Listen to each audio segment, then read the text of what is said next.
Hi friends, Sunday mini vlog பார்க்கலாம். இன்றைக்கி என்னோட டே 4 மணிக்கெலாம் ஸ்டார்ட் ஆகிடுச்சு. 4 மணிக்கு எழுந்து குளிச்சு ரெடியாகி ஒரு 5:30க்கெலாம் வீட்டிலேருந்து கிளம்பிட்டேன். இவ்வளோ சீக்கிரமாக எழுந்து ரெடியாகி எங்கே போகிறேன்னா, இன்றைக்கி எனக்கு ஒரு மேக்கப் புக்காக இருந்தது. மேக்கப்புக்கு தான் போனேன். காலையிலேயே தம்பி வந்து சின்ன தம்பி பஸ் ஏற்றி விட்டுட்டாங்க. நான் பஸ்ஸில் தான் இன்றைக்கி மேக்கப்புக்கு போயிருந்தேன். இன்றைக்கி வந்து பியூபர்ட்டி ஃபங்க்ஷனுக்கு தான் மேக்கப் புக்காக இருந்தது. இந்த மேக்கப் எப்படி புக் ஆச்சுன்னா, 2 இயர்ஸ் பேக் வந்து இவங்களோட அத்தை பொண்ணுக்கு நான் வந்து பியூபர்ட்டி ஃபங்க்ஷனுக்கு மேக்கப் போட்டிருந்தேன். அந்த மேக்கப் வந்து விக்ரவாண்டியில் போயிட்டு போட்டிருந்தேன். இப்போ 2 இயர்ஸ்க்கு அப்புறமா இவங்க வந்து எனக்கு அந்த மேக்கப் பிடிச்சிருந்தது அப்படின்னு இவங்க தாத்தா பாட்டி பேரண்ட்ஸ் எல்லாருமே வந்து என்னதான் புக் பண்ணணும் அப்படின்ட்டு சொல்லியிருந்தாங்க. இந்த மேக்கப் வந்து நெய்வேலி போயிட்டு தான் பண்ணியிருந்தேன். ஃபர்ஸ்ட் விக்ரவாண்டி மேக்கப் எப்படி எனக்கு புக் ஆச்சுன்னா, எனக்கு தெரிஞ்ச அக்கா இருக்காங்க, அவங்க எனக்கு ரொம்ப ஃப்ரெண்டு.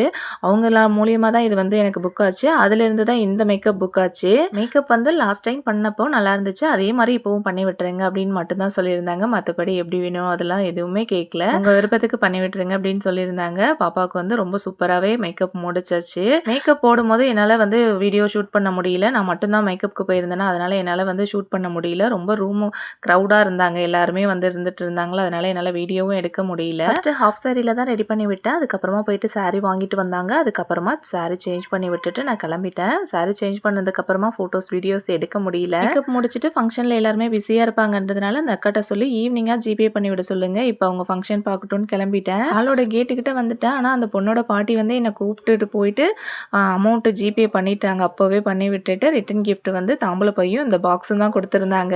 நெய்வேலியில் 12 மணிக்கெலாம் பஸ் ஏறிட்டேன். பஸ் கிடைக்காம அங்கங்கே வெயிட் பண்ணி வந்ததில் மணி 3 ஆயிடுச்சு வீட்டுக்கு வர்றதுக்கு. அப்பா தான் பிக்கப் பண்ண வந்திருந்தாங்க. இன்றைக்கி சண்டேன்றதுனால ஃபாஸ்டிங் ஆனான்னு வரும்போது அப்பா ஜூஸ் வாங்கி கொடுத்தாங்க. குடிச்சிட்டு வீட்டுக்கு வந்து ப்ரே பண்ணிட்டு தான் லஞ்சு சாப்பிட்டேன். நம்ம நெக்ஸ்ட் ஒரு வீடியோவில் பார்க்கலாம். பாய்.